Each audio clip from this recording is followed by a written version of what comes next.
for having me. The short answer to that first is yes and no. Yes, in a way, Egypt has been consistent with the idea of deflecting the process, the negotiations.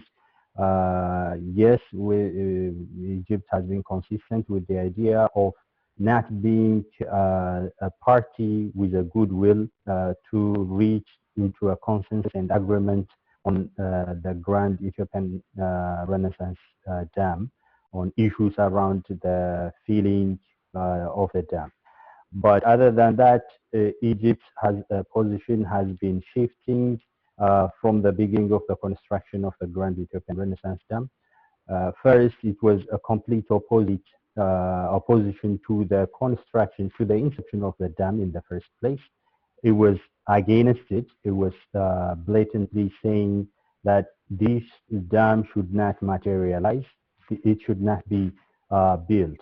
Eventually, after a few years, when it has become clear that the dam is going to be constructed and to be eventually a reality, Egypt changed its position to be trying to negotiate on the size of the dam, demanding the reduction in the size of the dam, in the height and the capacity of the dam, saying that, accusing that the dam would affect its water flow. And we all know this is against natural law, and it's against the law of gravity and physics, that a dam would reduce the flow of natural flow of a river. A dam would only affect to a certain extent, for a certain period of time, the flow of a river. Other than that, the river would continue to flow naturally. So eventually, when this has become difficult, Egypt changed its position to its demands to extended period of filling the dam. After several years, when the dam has become clearly, a reality, Egypt started demanding extended period of time in the filling of the dam, and realistically extended period of time. So over the year, one thing has been consistent, that Egypt, a couple of things have been consistent, that Egypt has doesn't have a goodwill to reach consensus, to reach agreement. Egypt doesn't want a fair and equitable usage of the Nile waters. Three, Egypt always wants to have a veto over what goes and what doesn't go along the Nile basin, especially in the upstream countries in terms of development.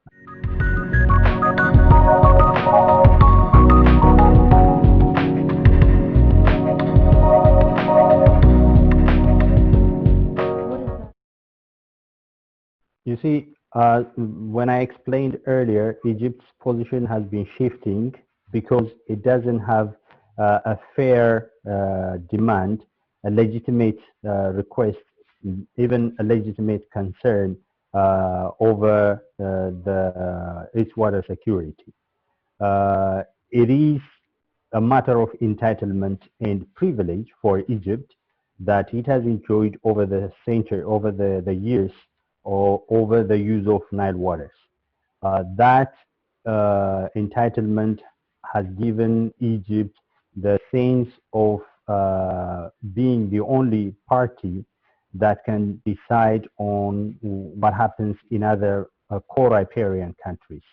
When it comes to Sudan, we know that Sudan, as sovereign country with its own national security interests and with its own interests on matters of on the Grand Ethiopian Renaissance Dam, Sudan understands that the dam is to its benefit, would give it at least three benefits. One, it would access cheaper electricity from Ethiopia.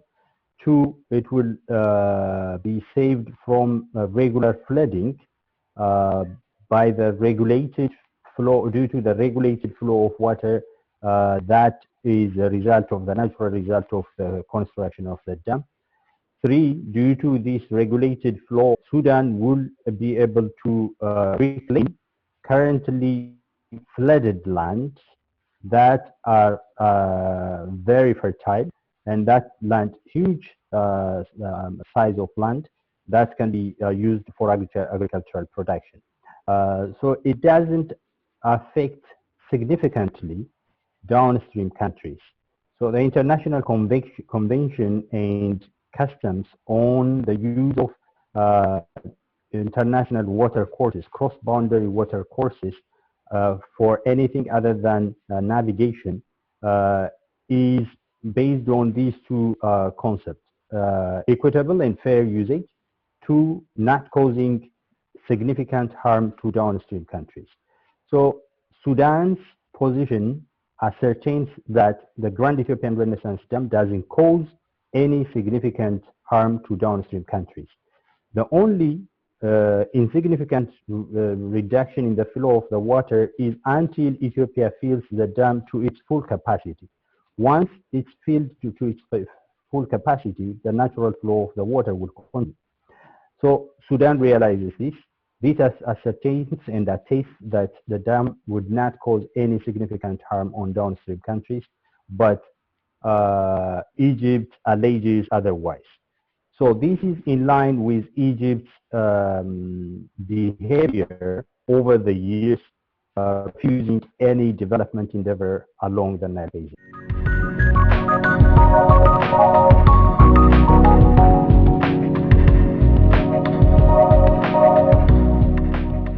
That is the issue of trying Ethiopia to set on course against the Muslim world or the Arab world is a really, so to say, a highly miscalculated move and highly misguided and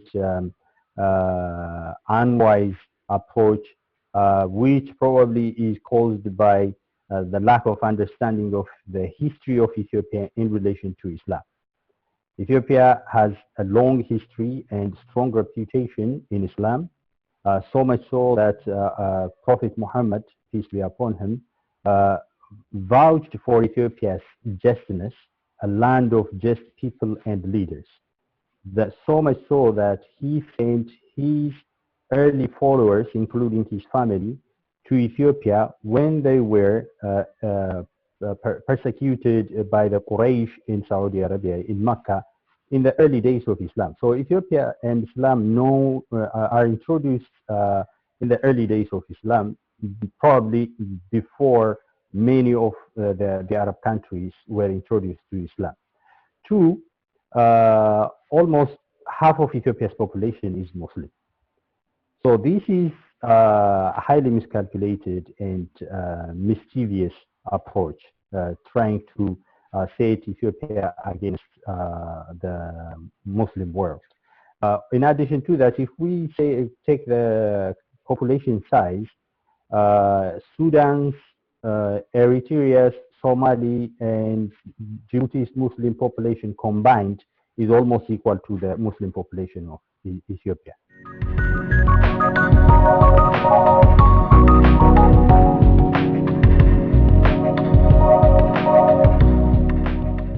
Why does Egypt want to take things out of context and out of the African continent and out of the proper perspective?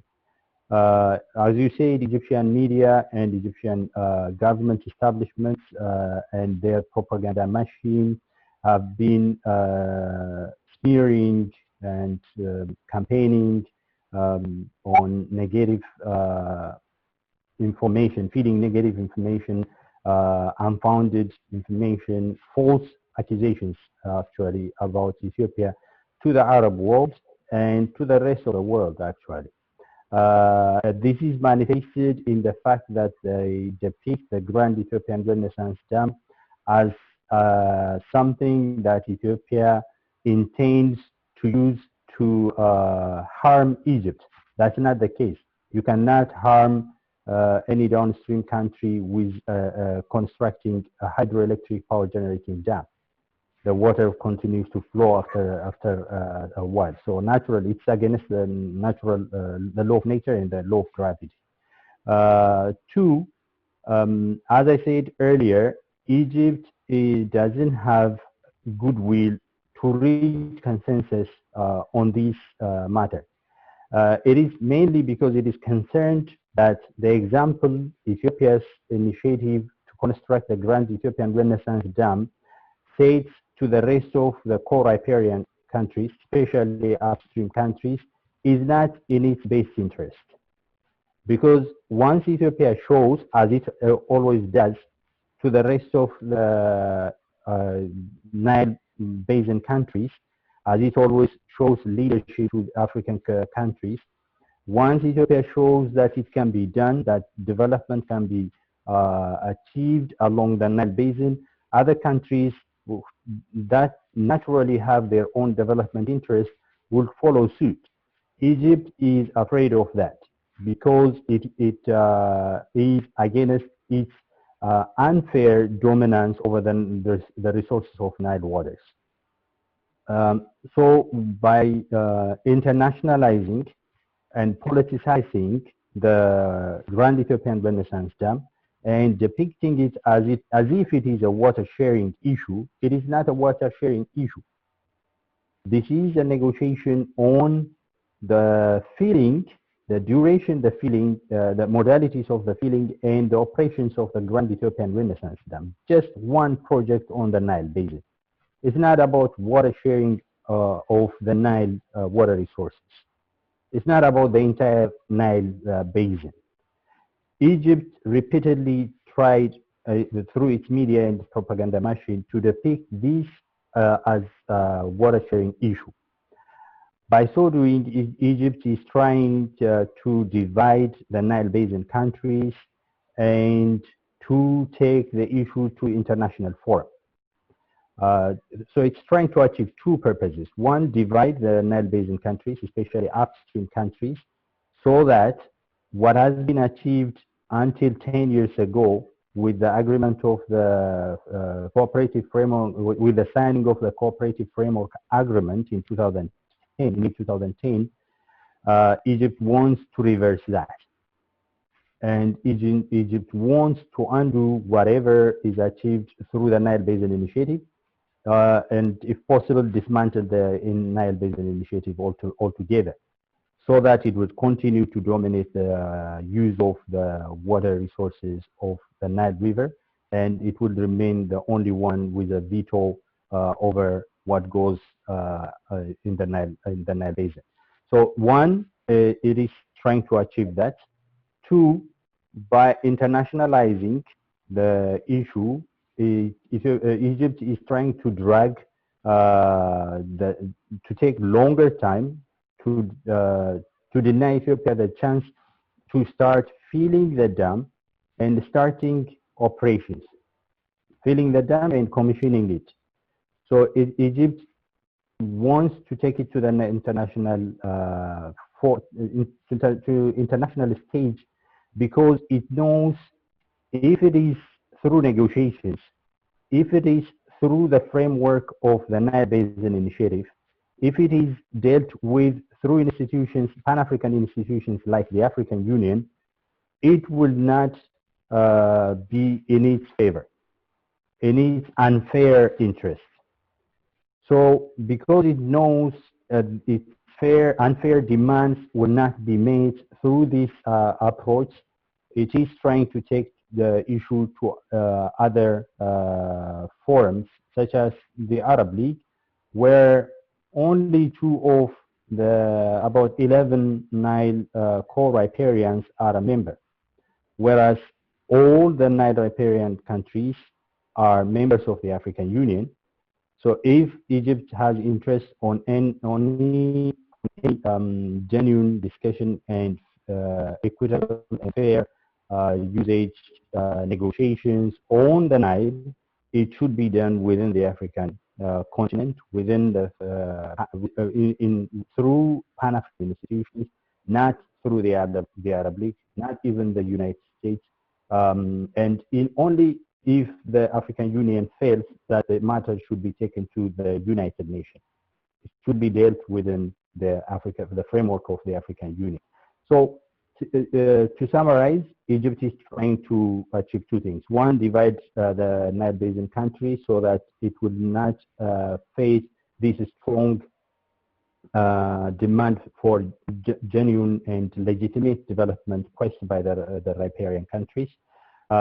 To internationalize and politicize the issue, making it appear as if it is a water sharing negotiation, so that it would be able to drag the issue for longer. By so doing, it hopes to deny Ethiopia the chance to complete the dam and fill it and commission it.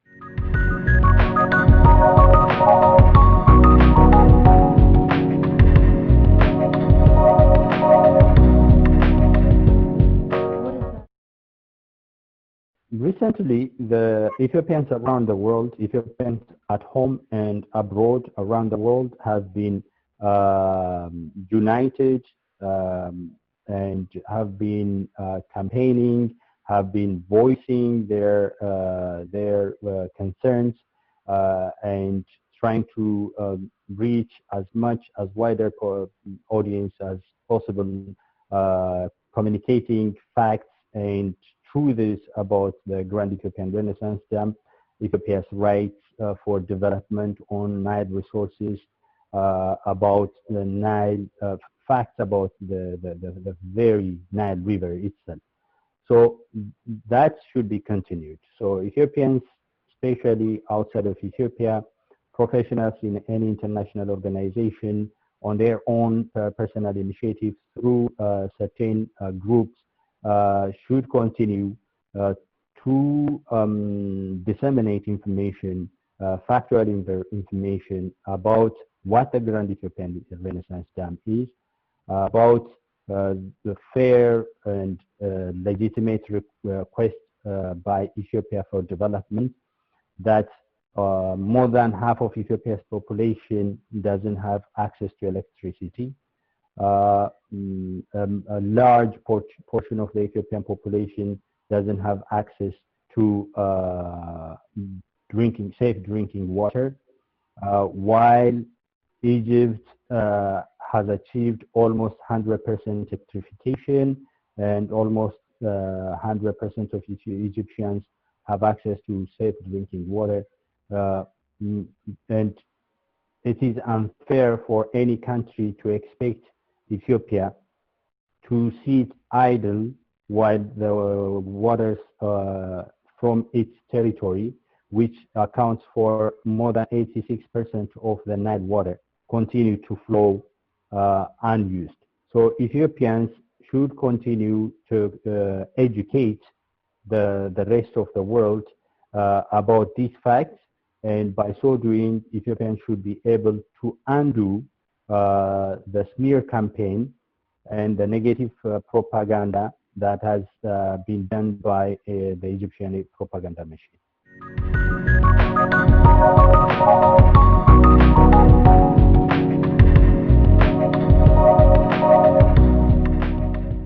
Now, Ethiopian media have always done a very good job when it comes to mobilizing the Ethiopian population, locally and internationally, behind the cause of constructing this dam, and about the use of the fair use of Nile water resources, the need to use the Nile water resources. There has been a high level of patriotism and unity achieved among Ethiopians over these issues, thanks to what the Ethiopian media have done locally. But when it comes to internationally, when we see the role of Ethiopian media in international stage, I would say Ethiopian media have been absent. While we have one of the largest diplomatic communities in the world, sitting in Addis Ababa, while we have the African Union headquarters and the headquarters of the United Nations Economic Commission for Africa and other international and Pan-African organizations in Addis Ababa, our media have not been able to do enough, have not done even the smallest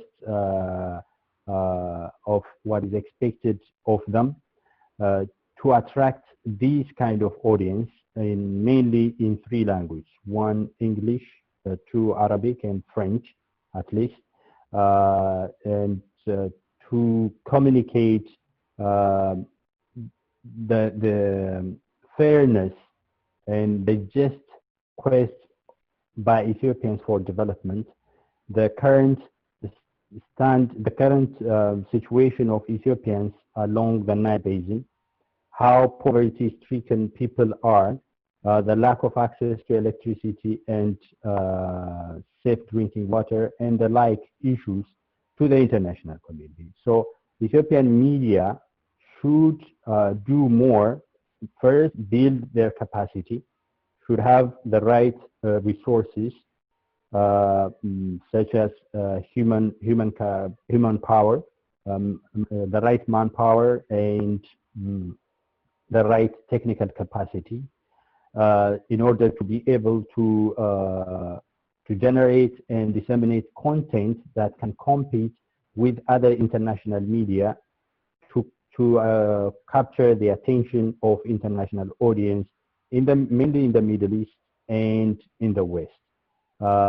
This would help, in addressing issues and misunderstanding around the Middle East, where some people may tend to think, many people tend to think that Ethiopia simply wants to deny Egypt and to starve Egypt, to let Egypt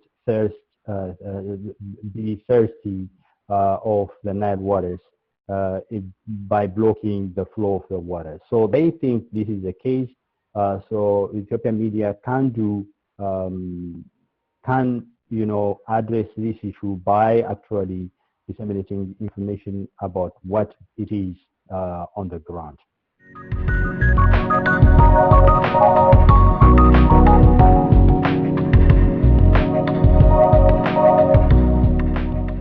Thank you for having me.